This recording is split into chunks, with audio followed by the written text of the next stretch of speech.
pagbabagsak ng piso at siyang pinakamabilis sa buong Asya sa kasalukuyan.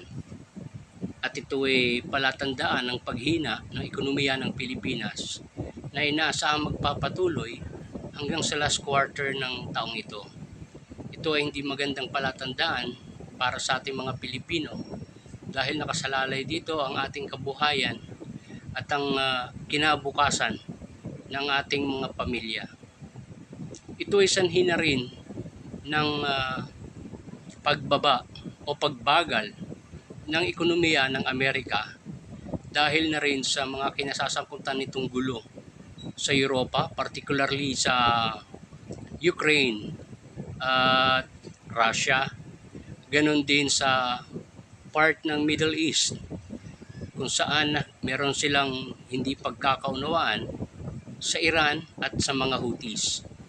Ganon din sa tensyong kinasasangkutan ng Amerika dito sa South China Sea.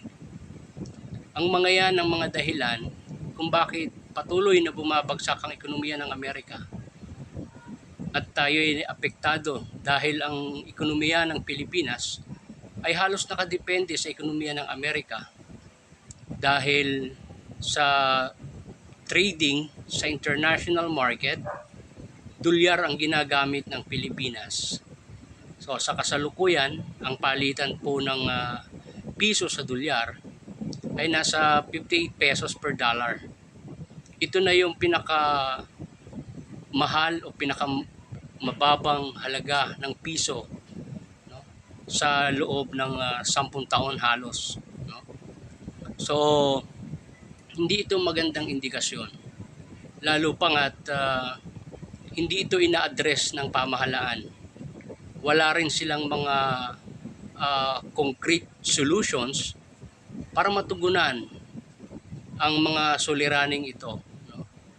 At mas nakapokus kasi ngayon ng pamahalaan sa kampanya para sa 2025 election.